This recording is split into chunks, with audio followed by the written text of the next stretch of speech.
Engineer ఉంటారు, కొంతమంది doctor ఉంటారు, కొంతమంది ఆర్కిటెక్ట్ ఉంటారు. సో మీరు ఇక్కడికి వచ్చినప్పుడు ఈ బిల్డింగ్ ఇలా చేస్తే బాగుంటుంది, ఈ యూనిట్ ఇలా పెడితే బాగుంటుంది, ఎలక్ట్రికల్ కనెక్షన్ ఇలా పెడితే బాగుంటుంది, 100 చోట వెళ్ళడానికి వీళ్ళకి అవసరం లేదు. మెంబర్సే వీళ్ళకి treasure. Their treasure is their members. So members ఏ డిసిజన్ తీసుకున్నప్పుడు కూడా మన లైఫ్ మెంబర్స్లో, ప్యాట్రన్స్లో ఎవరికి ఏ స్కిల్ ఉంది వాళ్ళ దీంట్లో భాగస్వామ్యం తప్పకుండా ఉండాలి. కాకినాడలో కూడా ఎలా బాగా చేయగలిగామో ఆ టీం మెంబర్స్ సొంతంగా వచ్చి చెప్పేవారు, నేను పెద్ద ఆర్కిటెక్ట్ మేడం, నేను డిజైన్ చేసి మీకు ఇస్తాను, ఇలా బాగుంటుంది. So when our family, this is our red cross family.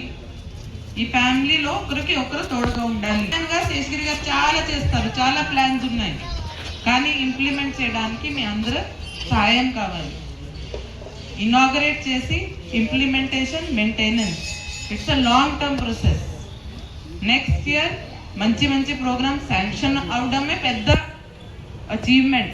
అభినందన తెలియజేస్తున్నాను ఈ టీంకి. నిజంగా ఒక్క ఇయర్లోనే 4 projects, it's a big thing. ఆ 4 ప్రాజెక్ట్స్కి ఇప్పుడు మీ సహాయ సహకారంతో, మీ సపోర్ట్తో విజయవంతంగా చేయాలి కోరుకుంటున్నాను. దీంతో పాటు మన రీచ్, ఇది న్యూ జిల్లా కాబట్టి ఇంతకుముందు ఉన్న గుంటూరులో ఇన్ఫ్రాస్ట్రక్చర్ అంతా పోయింది, ఇప్పుడు అంతా నర్సరావుపేటలో పెట్టాలి. దాంతోపాటు మెంబర్స్ రీచ్ కూడా up to the younger generation. అంటే red cross is totally social service.